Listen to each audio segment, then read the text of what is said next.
Hello everyone, welcome back to the channel.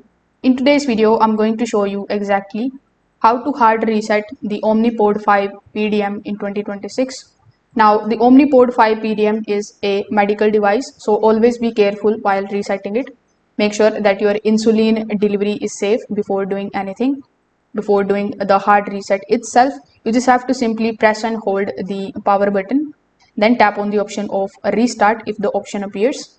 This is going to solve most of the small issues without affecting anything.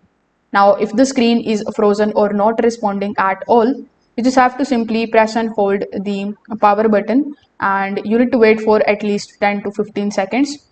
Keep holding until the screen turns off. Wait for the device to restart, and this is going to force the system to reboot.